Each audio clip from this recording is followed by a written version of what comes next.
Saya hapus.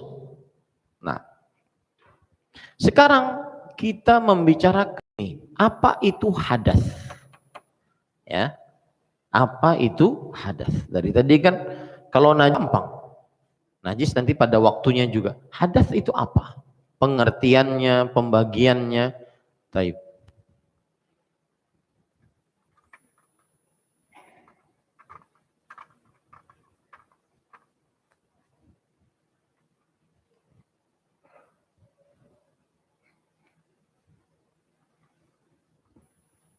Perhatikan baik-baik, apa itu hadas?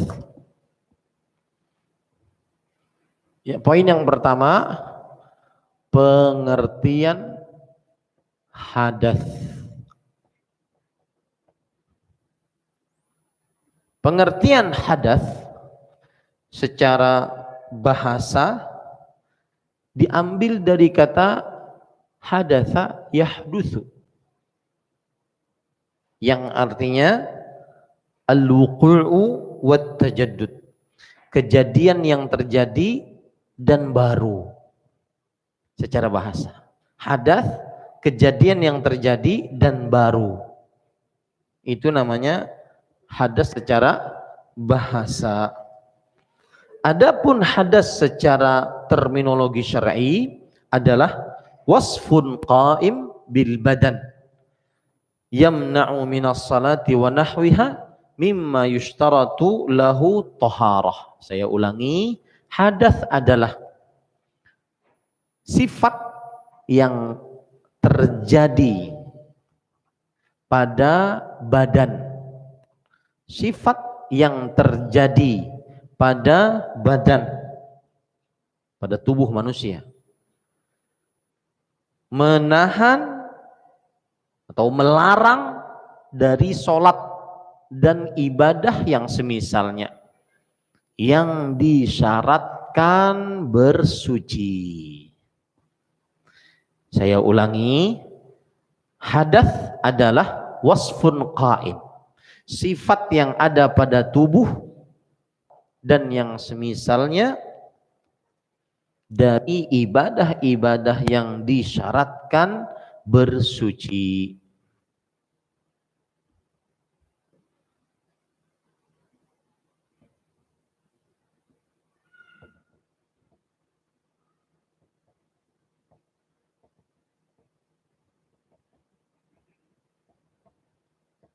Ya, sifat yang ada pada tubuh kita, kalau kita mempunyai sifat itu, maka terlarang bagi kita untuk sholat atau beribadah lainnya, yang mana ibadah tersebut disyaratkan untuk bersuci. Itulah yang disebut dengan apa? Dengan apa? Hadas. Ya, itulah yang disebut dengan hadas. Taib. Sekarang pembagian hadas. Yang kedua, pembagian al-hadatsul asghar, hadas kecil, dengan al-hadatsul akbar, hadas besar. Ya, hadas ada dua macam, hadas kecil, hadas besar. Hadas yang mewajibkan berwudu, ya, seperti kencing, buang air besar, kentut, hadas yang mewajibkan berwudu, seperti kencing, buang air besar, dan kentut. Kemudian ada hadas besar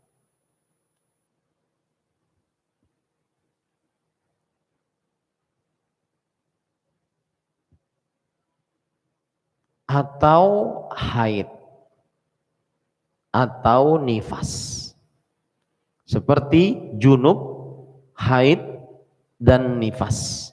Ini berarti hadas besar karena mewajibkan mandi untuk mengangkatnya. Mewajibkan mandi untuk mengangkatnya.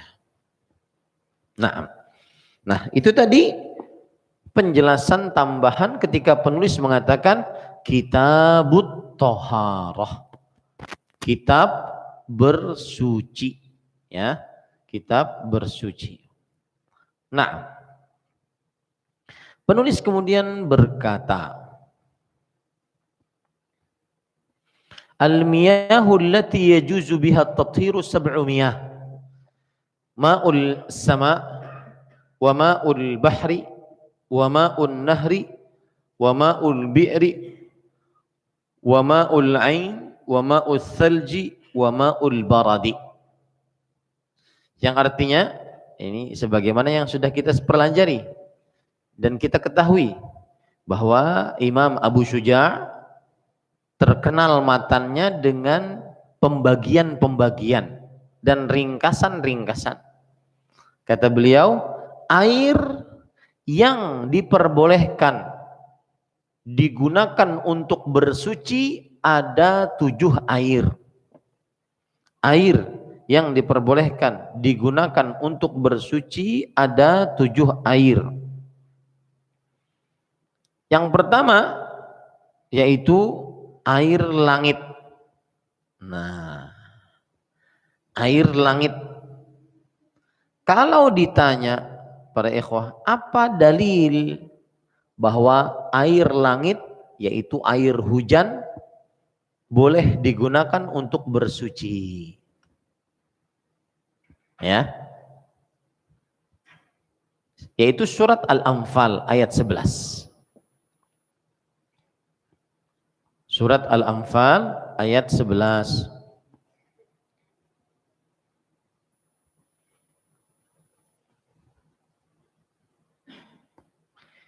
Allah Subhanahu wa taala berfirman, "Wa yunazzilu 'alaikum minas samaa'i ma'an liyutahhirakum bih." Allah Subhanahu wa taala menurunkan atas kalian dari langit air untuk mensucikan kalian. Ini air langit atau yang disebut dengan air hujan. Dalilnya sudah kita sebutkan. Kemudian air lautan. Ya, air lautan.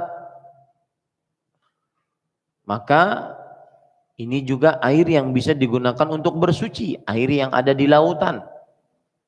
Dalilnya hadis riwayat Imam Abu Dawud, Imam Tirmidzi, Imam Ibnu Majah, An-Nasa'i, Imam Ahmad, dan diriwayatkan oleh Imam Al-Albani rahimahullah, disahihkan oleh Imam Al-Albani rahimahullah dari Abu Hurairah radhiyallahu anhu.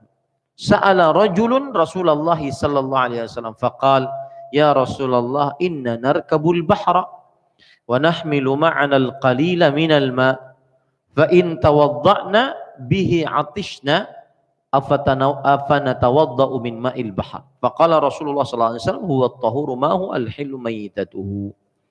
Ada seorang lelaki bertanya kepada Rasulullah sallallahu alaihi wasallam, wahai Rasulullah, sesungguhnya kami naik kapal di lautan dan kami membawa sedikit air. Boleh apabila kami berwudu dengan air tersebut, maka habis air kami akan kehausan. Maka bolehkah kami berwudu dari air laut? Rasulullah SAW menjawab, dia air laut suci airnya, halal bangkainya. Suci airnya, halal bangkainya. Nah, ini dalil tentang air laut boleh digunakan untuk bersuci. Air yang ketiga, ma'un nahri, yaitu air sungai. Air sungai. Disebutkan dalilnya surat Ibrahim ayat 32. Ibrahim ayat 32. Allah berfirman, "Wasakhkhara lakumul anhar." Dan Allah menguasakan kepada kalian anhar, sungai-sungai. Diambil dari ayat ini dalil bahwa air sungai suci. Karena tidak mungkin Allah menyebutkan sebagai nikmat air sungai sebagai nikmat kecuali boleh digunakan untuk bersuci. Tidak mungkin Allah sebutkan air sungai sebagai nikmat kalau seandainya air sungai itu najis, tidak bisa digunakan untuk bersuci. Surat apa tadi? Ibrahim ayat berapa? 32. Nah, air yang keempat, ma'ul bi'ri, air sumur. Apa dalil yang menunjukkan bahwa air sumur boleh digunakan untuk bersuci? Yaitu hadis riwayat Imam Abu Daud, Imam Tirmidzi, Nasai, dan Imam Ahmad. Dan hadisnya dihasankan oleh Imam Al-Albani rahimahullah, Imam Al-Nawawi dan Al-Hafidh Ibnu Hajar. Dari Abu Sa'id Al-Khudri radhiyallahu anhu, beliau berkata, qila ya Rasulullah, ana tawadda'u min bi'ri buda'ah. Wahai Rasulullah, bolehkah kita bersuci, berwudu dari air sumur? Nama sumurnya Buda'ah. Nama sumurnya apa? Buda'ah. Boleh enggak kita berwudu dari air Buda'ah, air sumur Buda'ah? Wa hiya bi'run yulqa fiha al-hiyadu wa luhumul kilabi wan natn. Tapi sumur Buda'ah ini dilemparkan di dalamnya pembalut-pembalut perempuan, kemudian daging-daging anjing, kemudian bangkai-bangkai. Apa kata Rasul sallallahu alaihi wasallam? Innal ma'a tahur la yunajjisuhu syai'. Air ini suci, tidak ada yang menajiskannya sesuatu apapun. Air ini suci, tidak ada yang menajiskannya sesuatu apapun. Nah, ini dalil menunjukkan bahwasanya air sumur boleh digunakan untuk bersuci. Ustadz, kan dimasukkan ke dalamnya pembalut perempuan. Apakah tidak berubah itu? Daging-daging anjing, bangkai-bangkai. Maka kita katakan asal hukum air sumur apa? Bisa digunakan untuk bersuci, kecuali sumur tersebut sudah berubah 3 sifatnya: warna, bau, dan rasanya. Maka ijma' para ulama, kalau air sudah berubah 3 sifatnya, dia diharamkan untuk digunakan sebagai bersuci. Paham tuh? Paham ini? Nah, kemudian penulis mengatakan yang selanjutnya adalah ma'ul ain, air mata air.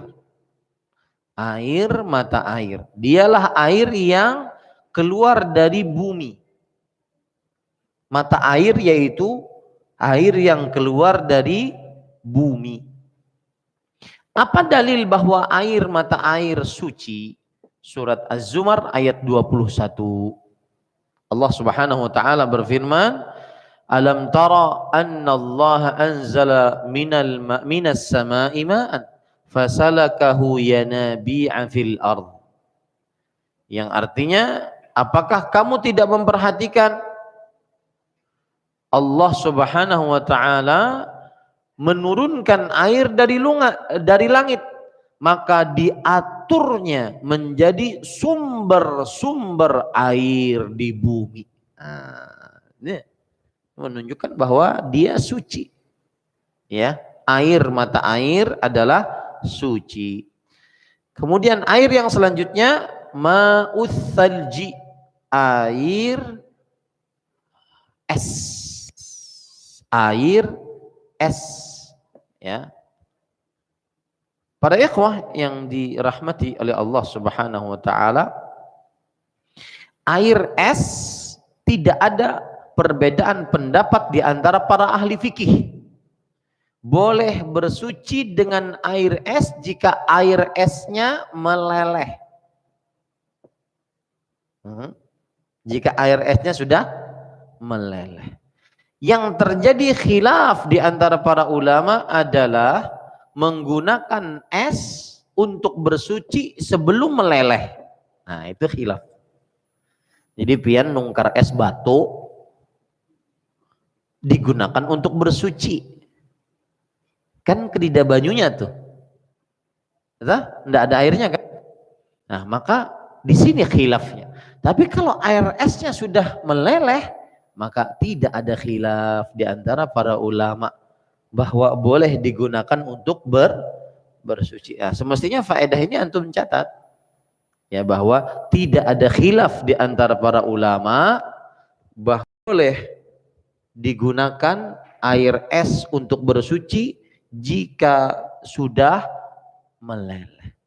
Yang terjadi khilaf di antara para ulama adalah apabila bersuci dengan air es yang sebelum meleleh. Dengan es yang sebelum meleleh, bukan air es. Dengan es yang sebelum meleleh. Kalau ditanya dalil, apa dalilnya? Nah, sebelum saya sebutkan dalil, kita baca lagi. Wa ma'ul barad, air yang ketujuh, air barad. Air barad. Air barad adalah air yang jatuh sebagai embun. Air yang jatuh sebagai embun. Sebenarnya sebagian ulama mengatakan air barat adalah syai'un yanzilu minas sahab yushbihul hasa.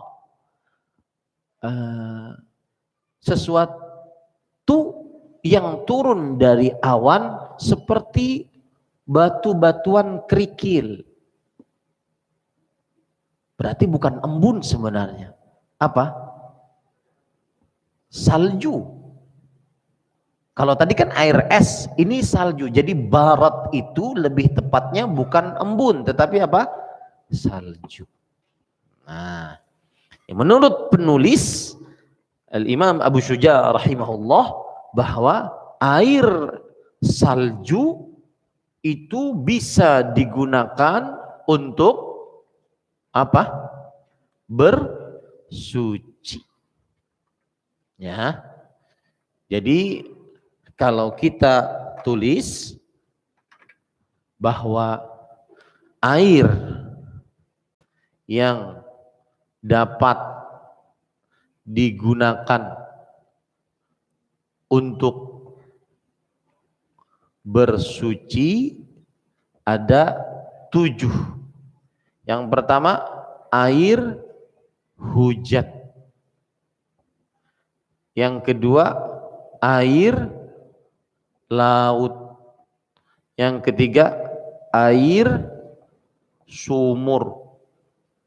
Yang keempat, air mata air.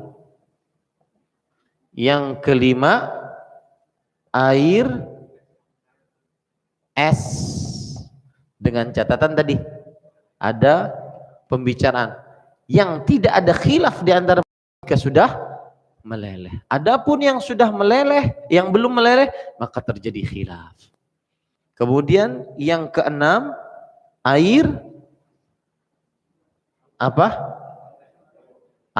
Air sungai belum ya? Oh, kelewatan. Yang keempat, sebentar. Yang ketiga apa? Sungai,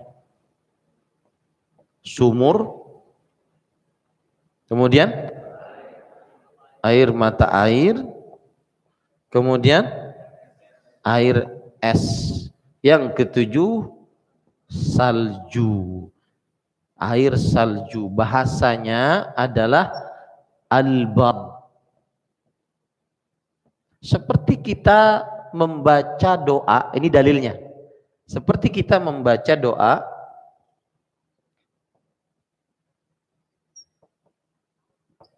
as-salj. As-salj. Seperti kita membaca doa iftitah. Ya, doa iftitah kan di dalam hadis yang diriwayatkan oleh Imam Bukhari dan Muslim dari Abu Hurairah radhiyallahu anhu, Beliau berkata, karena Rasulullah SAW yaskutu bainat takbir wa bainal qiraati iskatah. Rasulullah SAW diam setelah beliau bertakbir, Allahu Akbar, takbiratul ihram. Beliau diam sebelum membaca Al-Fatihah, sebelum membaca ya Al-Fatihah beliau diam. Kemudian Abu Hurairah bertanya, bi abi wa ummi ya Rasulullah, iskatuka baina takbiri wal qiraah, ma taqul? Wahai Rasulullah, bapakku dan ibuku sebagai jaminannya, setelah engkau bertakbir, sebelum engkau membaca Al-Fatihah, engkau diam. Apa yang engkau ucapkan? Maka Rasulullah SAW menjawab, aqul Allahumma ba'id baini wa baina khataayaya kama ba'adta bainal masyriqi wal maghrib. Aku berdoa, ya Allah, jauhkan aku dan dosaku sebagaimana engkau menjauhkan timur dan barat. Allahumma naqqini minal khataaya kama yunaqqas thawbul abyadu minad danas. Ya Allah, bersihkan aku dari dosa sebagaimana baju putih dibersihkan dari kotoran. Allahumma ghsil khataayaya bil ma'i wath thalji wal barad. Ya Allah, bersihkan kesalahanku dengan air, dengan thalj, air es, dan dengan barat, air salju. Nah, ini menunjukkan bahwasanya boleh bersuci dengan air salju. Paham ini para ikhwah yang dirahmati oleh Allah Subhanahu wa taala. Nah, itu 7. Sekarang saya ingin menambahkan, Ustadz, bagaimana air Zam-Zam? Bolehkah digunakan untuk bersuci? Ini tambahan sebelum yang kita bahas daripada pembahasan sebelumnya. Zam-Zam. Para ikhwah, boleh berwudu dan mandi dengan air Zam-Zam dengan kesepakatan para ulama fikih yang 4. Ini garis bawahi antum. Boleh berwudu dan mandi dengan air Zam-Zam dengan kesepakatan ulama mazhab fikih yang 4. Hanafi, Maliki, Syafi'i, Hambali. Bahkan dikisahkan ijma' atasnya. Bahkan dikisahkan apa? Ijma' atasnya. Artinya kesepakatan para ulama. Nah, kalau ditanya dalil, apa? Dalilnya dari hadis Rasul sallallahu alaihi wasallam, riwayat Imam Ahmad, dan hadisnya dihasankan oleh Imam Al-Albani rahimahullah. Ali bin Abi Thalib radhiyallahu anhu berkata, anna Nabiy sallallahu alaihi wasallam da'a bi sajlin min ma'i Zamzam fashariba minhu wa tawadda. Nabi Muhammad sallallahu alaihi wasallam minta didatangkan sebuah bejana yang berisi air Zamzam, lalu beliau minum darinya dan berwudu. Menunjukkan bahwa boleh berwudu dengan air Zamzam. Ya. Kemudian dalil yang lain, keumuman dalil bahwa Zamzam adalah air. Nah, ini dalil yang lain, keumuman dalil bahwa Zamzam adalah air. Maka karena Zamzam adalah air, maka dalil-dalil yang ini juga menunjukkan bahwa boleh bersuci dengan Zamzam, berwudu dan mandi dengan Zamzam.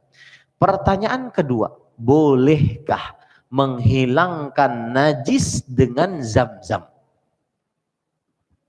Ya, bolehkah menghilangkan apa? Najis dengan air Zamzam? Maka jawabannya para ikhwah yang dirahmati oleh Allah Subhanahu wa taala,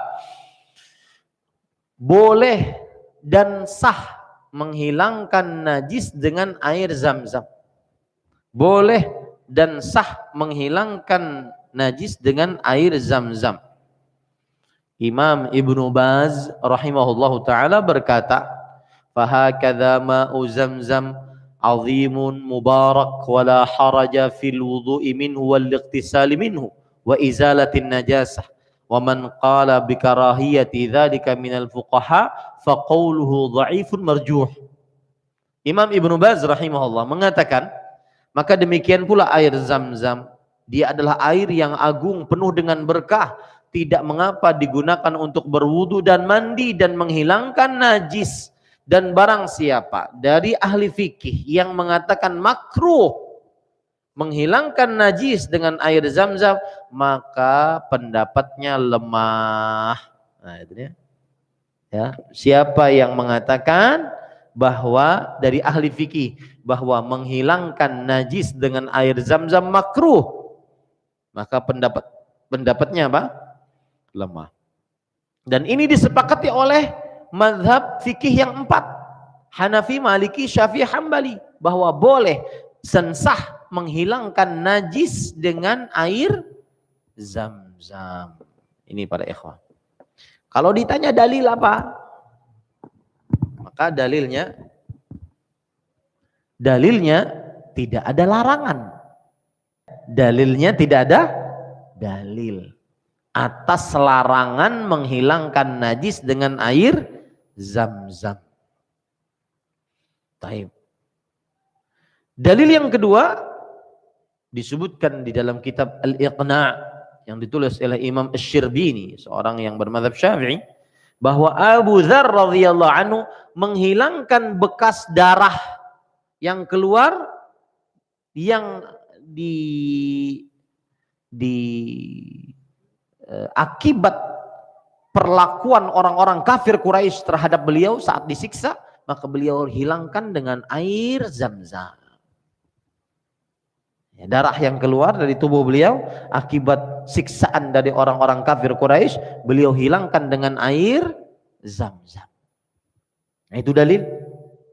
Kemudian juga dalil yang lain disebutkan juga oleh Imam Asy-Syirbini rahimahullah, bahwa Asma binti Abi Bakar radhiyallahu an, beliau memandikan Abdullah bin Zubair saat dibunuh.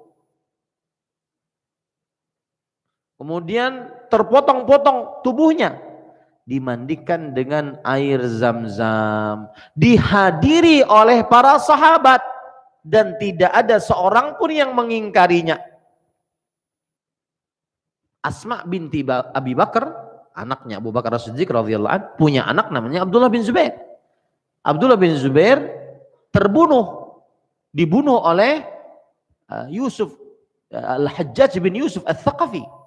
Kemudian terpotong-potong, lalu dibersihkan dengan air zam-zam. Dan itu beliau lakukan di hadapan para sahabat. Dan para sahabat tidak ada yang mengingkarinya seorang pun. Menunjukkan boleh menghilangkan najis dengan apa? Air zam-zam. Nah, baik, kita kembali ke kitab kita. Kemudian penulis menyebutkan, "Tsummal miyahu ala arba'ati aqsam. Tahir, mutahhir, ghairu makruh wa huwal ma'ul mutlaq. Wa tahir mutahhir makruh wa huwal ma'ul musyammas. Wa tahir ghairu mutahhir wa huwal ma'ul musta'mal. Wal mutaghayyir bima khalatahu minat tahirat. Wa ma'un najis wa huwa alladhi hallat fihi najasatun wa huwa dunal qullatain aw kana qullatain fataghayyar." Lihat sekarang. Karena penulis membagi-bagi, maka kita harus catat. Sekarang penulis membagi air menjadi 4 macam air. Kalau tadi yang saya tulis ini adalah bahwa jenis-jenis air yang boleh digunakan untuk bersuci.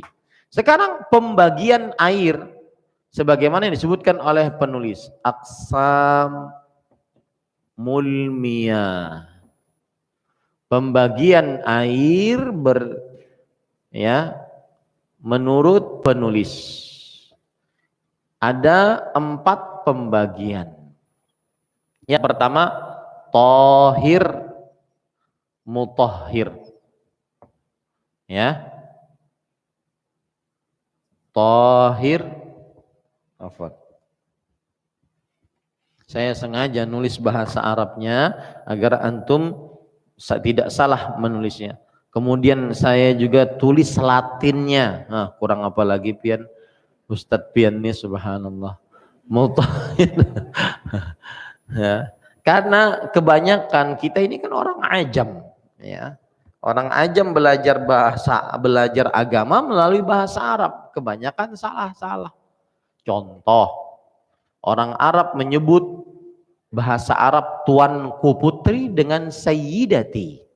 Sayyidati, tuanku putri, sayyidati. Orang Arab menyebutnya cepat, sayyidi. Sayyidi. Sampai Samarinda jadi Siti. Makanya Siti Aminah, Siti Khadijah, Siti Aisyah. Itu sebenarnya sayyidati. Ya, sayyidi. Di telinga orang Samarinda, Siti pinanya nih. Makanya harus tahir mutahhir. Dituliskan lagi Latinnya. Dituliskan lagi artinya. Nah, kurang apa pian? Suci dan mensucikan. Ya, suci dan mensucikan. Ini pembagian yang pertama disebutkan oleh penulis. Dan penulis mengatakan ini namanya air mutlak. Kemudian pembagian yang selanjutnya yaitu tahir, ya, tahir, kemudian mutahhir makruh, tahir mutahhir, makruh, suci, mensucikan, tetapi makruh. Nah, suci, mensucikan, tetapi makruh. Taib. Yang ketiga, yang pertama, yang kedua, yang ketiga, dan yang kedua ini contohnya ya seperti air musyammas. Musyammas, air hangat karena terik matahari. Musyammas. Kemudian tahir, yang ketiga adalah tahir ghairu mutahhir. Ghairu mutahhir. Tahir ghairu mutahhir. Atau artinya suci airnya tetapi tidak mensucikan. Ini seperti air musta'mal, artinya yang terpakai. Air yang terpakai. Ada lagi yang hitam spidolnya. Yang keempat adalah air najis. Air najis. Nah, inilah tiga pembagian yang disebutkan oleh penulis. Kita akan jelaskan satu-satu. Penulis mengatakan, "Tsummal miyahu ala arba'ati aqsam." Oh, ini ada, Pak. Ini ada. Ini masih baru ya. Kemudian air ada 4 bagian. Tahir, mutahhir, ghairu makruh. Tahir, mutahhir, ghairu makruh. Suci, mensucikan, tidak makruh. Ini ada kurang sedikit. Ghairu makruh. Ya, suci dan mensucikan, tidak makruh.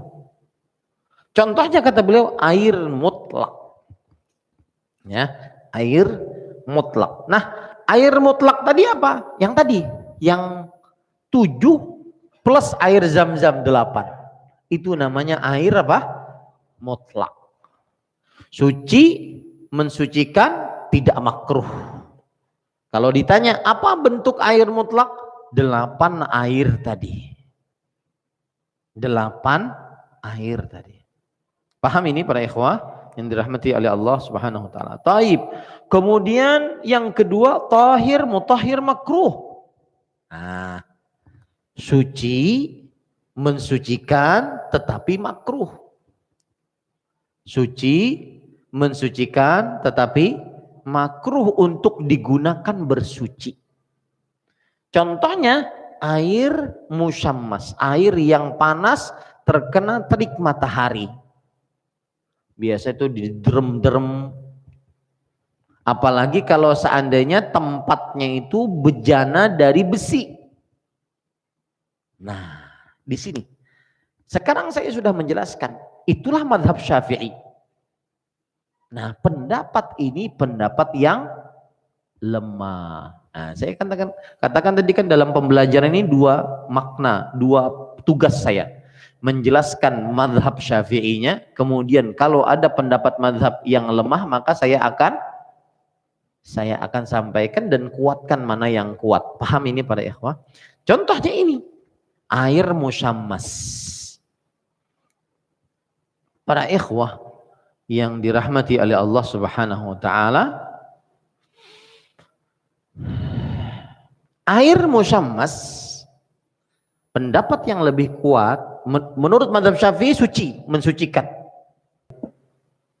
Ya, jadi kalau antum mau mencatat ya, misalkan dilemahkan oleh ulama,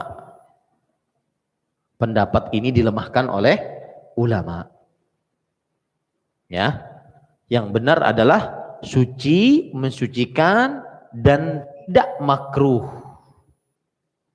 Jadi dia sebenarnya masuk ke dalam poin ini. Suci, mensucikan dan dia tidak makruh, ya, dilemahkan oleh ulama pendapat ini. Nah, mazhab Hambali, mazhab salah satu pendapat dari mazhab Maliki, salah satu sisi dari mazhab Syafi'i, dan pilihan dari Imam Nawawi, ya, bahwa air yang kedua suci, mensucikan, tidak makruh. Lihat, Imam Nawawi saja sebagai ulama peneliti dari mazhab Syafi'i mengatakan bahwa air ini yang terpanaskan dengan terik matahari, air ini suci, mensucikan dan tidak makruh. Ini pendapatnya Imam Nawawi. Pendapatnya mazhab Hambali. Pendapatnya mazhab, salah satu pendapat dari mazhab Maliki. Salah satu sisi dari mazhab Asy-Syafi'i. Ya. Taib. Kalau ditanya, Anda melemahkan pendapat ini, apa dalil Anda? Maka kita katakan satu dalilnya, catat bahwa air musyammas tetap air. Air musyammas tetap air. Maka dia masuk dalam keumuman air mutlak. Air musyammas bagaimanapun dia tetap apa? Air. Yang kedua, asal hukum air tidak ada kemakruhan untuk bersuci. Ini dalil yang kedua. Asal hukum air tidak ada kemakruhan untuk bersuci. Kemudian dalil yang ketiga, bahwa memang ada dalil bahwa makruhkan mandi dengan air musyammas.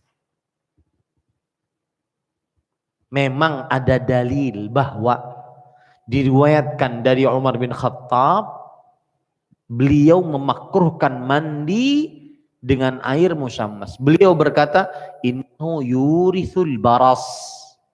Dia menyebabkan penyakit pada kulit.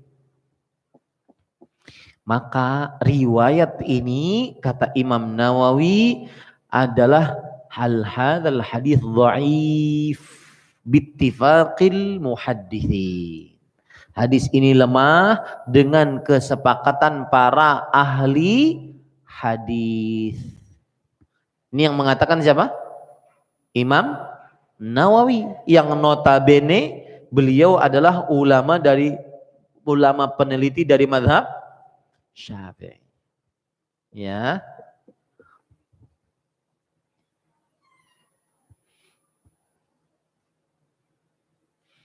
Kalau ingin lebih dalam lagi, riwayat siapa gerang? Kenapa sampai lemah? Siapa perawinya yang lemah? Maka riwayatnya adalah Ibrahim bin Muhammad bin Abi Yahya. Ibrahim bin Muhammad bin Abi Yahya. Dan para ulama hadis sepakat bahwa Ibrahim bin Muhammad bin Abi Yahya ini perawi yang lemah. Ya, perawi yang lemah. Imam Ibnu Qayyim Al-Jauziyah rahimahullah, yang notabene dari ulama mazhab Hambali, mengatakan la yasihu fil ma'il musakhkhan bisyamsi hadits wala athar. Tidak ada air musyammas, satu hadis pun, satu perkataan sahabat pun yang sahih untuk memakruhkannya, enggak ada.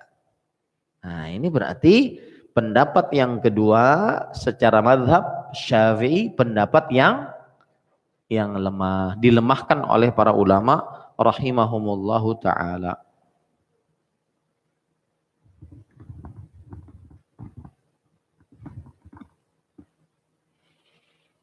Nah, baik.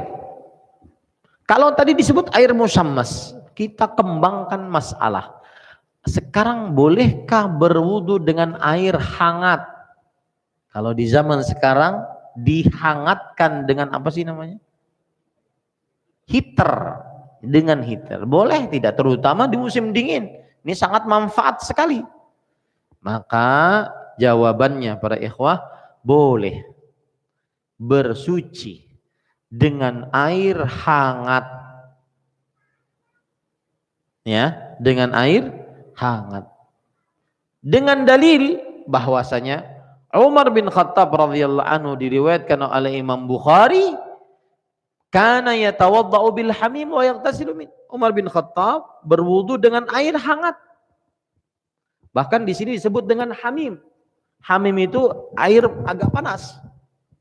Ini agak sakit nih. Mungkin nanti bisa diganti. Sakit kalau kelamaan. Ya. Hangat. Jadi boleh beliau mandi. Abdullah bin Umar radhiyallahu anhu juga begitu. Disebutkan di dalam hadis riwayat Abdul Razzaq dalam kitabnya Al-Musannaf, annahu kana yatawadda bil ma'il hamim, bahwa beliau berwudu dengan air hamim, air hangat. Ya. Baik.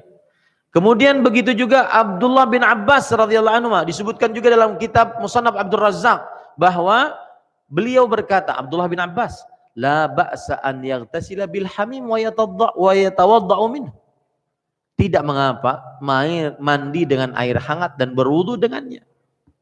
Kemudian dalil yang selanjutnya dengan ijma', bahwa para ulama berijma'.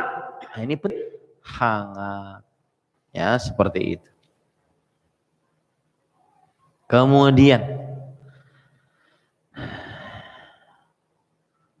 masalah yang agak berkaitan dengan hal ini, saya lebarkan permasalahan, yaitu bolehkah bersuci dengan air haram? Air haram. Air haram itu seperti apa? Air curian. Orang mencuri, kemudian dia berwudu dengannya, boleh tidak? Maka jawabannya para ikhwah, sah bersuci dengan air haram, tapi tetap berdosa. Dan ini mazhabnya jumhur ulama fikih, dari mazhab Hanafi, Maliki, Syafi'i, jumhur ulama. sah. Bersuci berarti mandi dan wudhu dengan air haram. Ya, seperti air surian, sah bersuci dengan air haram. Tetapi tetap berdosa atas pencuriannya. Adapun berwudu dan mandinya sah, artinya mengangkat apa? Hadas, menghilangkan najis. Itu dia. Dan ini pendapat jumhur. Kalau ada orangnya, kenapa sah? Maka dijelaskan oleh para ulama rahimahumullah ta'ala, di antaranya oleh Imam Al-Qarafi dalam kitabnya Al-Furuq, dan oleh Imam Ad-Dasuqi dalam kitabnya Asy-Syarhul Kabir, dan oleh Imam Ibnu Utsaimin dalam kitabnya Asy-Syarhul Mumti'. Li'anna al-qa'idah anna an-nahya idza kana a'idan ila ghairi dhatil manhi anhu fa innahu la yaqtadi al-fasad wa hadha al-amru kadzalik. Falam yanha asy-syari'u 'anil tatahhur bil ma'il maghsub wa innama naha 'anil ghasbi jumlatan fayakunu nahyu asy-syari' kharija dzatil manhi fala yafsudul 'amal. Lihat, ini kaidah penting, catat. Karena kaidahnya adalah bahwa larangan jika kembali kepada, saya ulangi, bahwa larangan jika kembali kepada selain zat yang dilarang, maka tidak berkonsekuensi kepada kerusakan. Bahwa larangan jika kembali kepada selain zat yang dilarang, maka tidak berkonsekuensi kepada kerusakan. Contoh, berwudu dengan air curian. Ya. Maka syariat tidak melarang bersuci dengan air curian. Yang dilarang oleh syariat kepada konsekuensi kerusakan bersuci tersebut. Nah, ini sama dengan sholat di atas sejadah curian. Yang dilarang apanya? Mencurinya. Bukan yang dilarang sholatnya. Paham ini para ikhwan? Yang dilarang adalah mencurinya. Maka apabila larangan tersebut tidak berkaitan dengan zat yang terlarang, maka tidak menimbulkan kerusakan. Tidak menimbulkan apa? Terus itu kaidah antum catat. Al-qaidah anna nahya idza kana a'idan ila ghairi dzatil manhi fa innahu la yaqtadhil fasad. Kaidahnya adalah bahwa apabila larangan jika kembali kepada selain zat yang dilarang, maka tidak mengkonsekuensikan kerusakan. Saya beri contoh. Jual beli di masjid terlarang tidak? Terlarang. Sah tidak? Sah. Kenapa? Yang terlarangnya apa? Jual belinya. Sah tidak?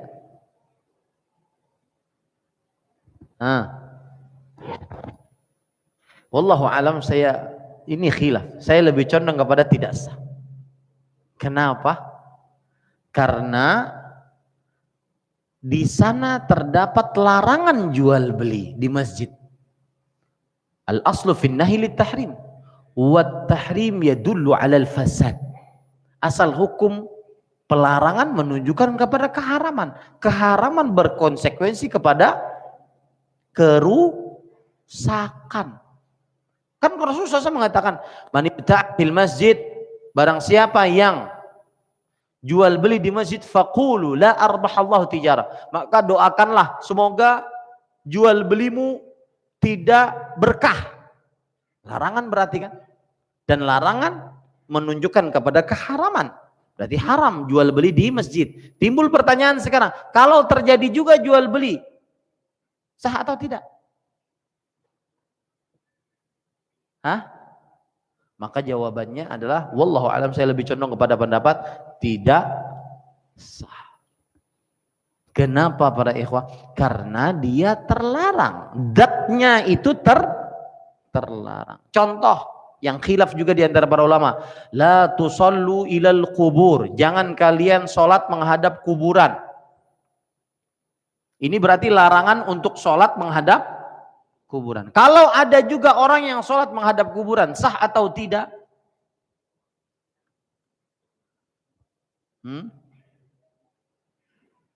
Sakatal fuqaha, para ahli fikih diam diri, berdiam. Nah, kalau ada orang yang sholat juga menghadap kuburan, sah atau tidak sholatnya? Kita katakan iya, itu terlarang. Cuma masalahnya sah enggak?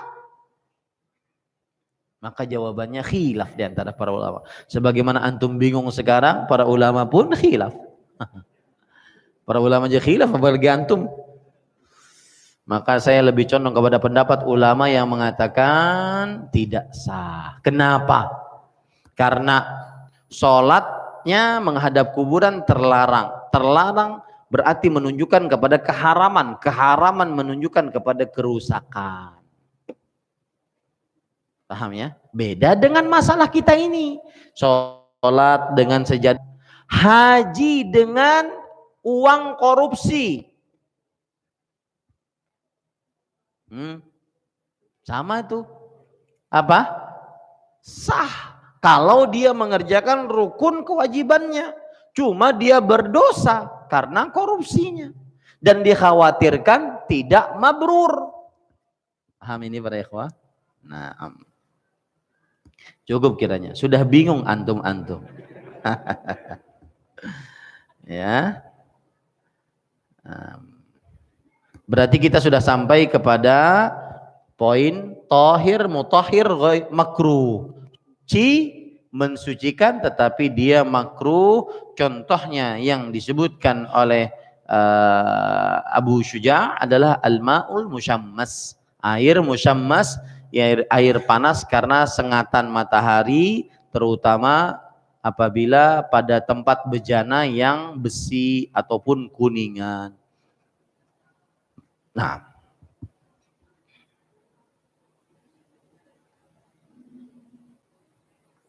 taib, kita masuk kepada pertanyaan, bagaimana hukumnya bersuci dengan air keran dan kangen water? Lihat ini, masuk air mutlak nggak? Masuk air mutlak. Maka hukumnya berarti apa? Boleh dan mensucikan. Suci mensucikan.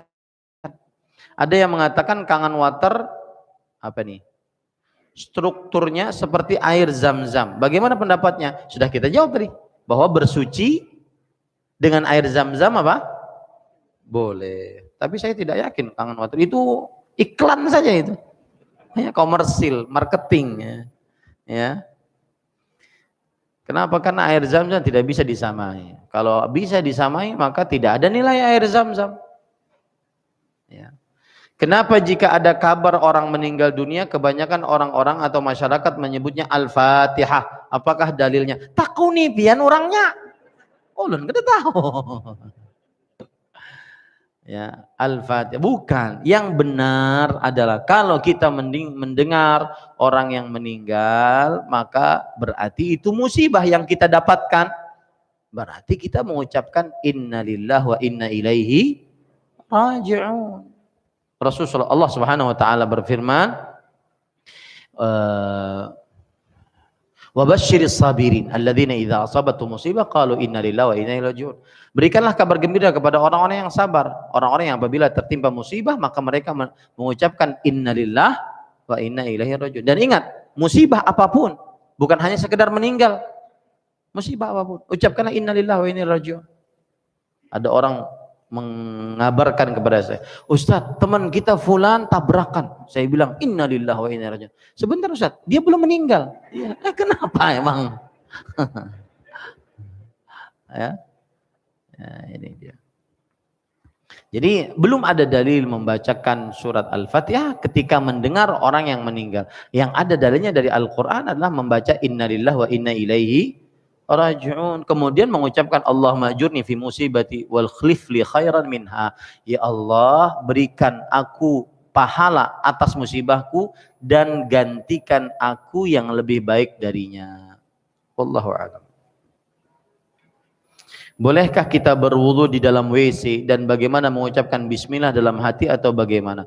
Maka jawabannya asal hukum berwudu boleh di dalam WC dengan syarat tidak ada najis yang mengendap di WC tersebut secara kasat mata. Maka boleh ya berwudu dengannya. Kalau seandainya berwudu dengannya dengan kasat mata tidak ada najis maka boleh. Lalu pengucapan bismillahnya bagaimana? Pengucapan bismillahnya dengan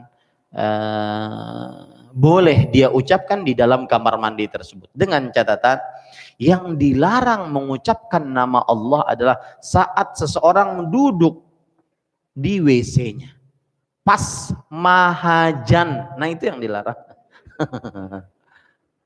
Adapun saat masuk di dalam tidak mengapa. Apalagi sekarang WC-WC ada yang luas, ada tempat mandinya, ada tempat buang air besar. Yang saat dilarang adalah tempat buang air besarnya saat duduk, itu yang dilarang. Allahu a'lam. Tapi kalau seandainya ragu-ragu, maka di dalam hati tidak mengapa. Bagaimana dengan air kelapa dan air rawa? Apakah bisa digunakan untuk bersuci? Maka jawabannya nanti kita bahas ini. Ada air tahir ghairu mutahhar. Ya. Tapi saya tidak yakin air rawa. Ada yang bisa digunakan air rawa? Susah untuk bisa digunakan air rawa. Ya. Tapi kita bahas nanti air kelapa di bab yang ketiganya. Jika ada akad jual beli telah disepakati namun saat bertemu di dalam masjid penjual dan pembeli kembali membicarakan barang yang akan dijual, apakah termasuk dilarang? Iya. Ya, kalau tawar menawarnya di masjid dilarang. Tapi kalau tawar menawarnya di luar, kemudian di dalam hanya transaksi ini duit, ini barang, maka itu pun lebih baik jangan dilakukan. Kenapa? Karena masuk syubhat. Tapi kan transaksinya sudah di luar. Ya, maka saya katakan kalau transaksinya sudah di luar, di dalam hanya pemberian barang dan uang saja, maka ini bukan jual belinya, tetapi setelah jual belinya. Tetapi saya katakan itu lebih baik di luar karena itu hukumnya makruh. Wallahu a'lam.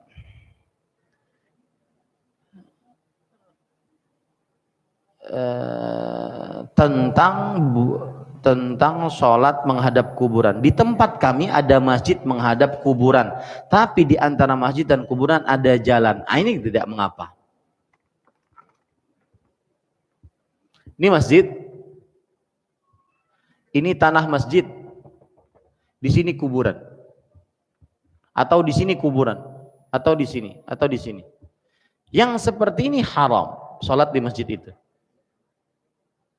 Boleh bagaimana? Di pagar masjidnya, kemudian pagar kuburannya. Pagar masjidnya, kemudian pagar kuburannya. Berarti ada yang memisahkan antara tanah masjid dengan tanah kuburan. Itu yang diperbolehkan. Cukup kiranya. Subhanakallahumma bihamdik, asyhadu an la ilaha illa anta astaghfiruka wa atubu ilaik. Sallallahu nabiyana Muhammad walhamdulillahirabbil alamin. Kita lanjutkan kajian setelah salat maghrib. Wassalamualaikum warahmatullahi wabarakatuh.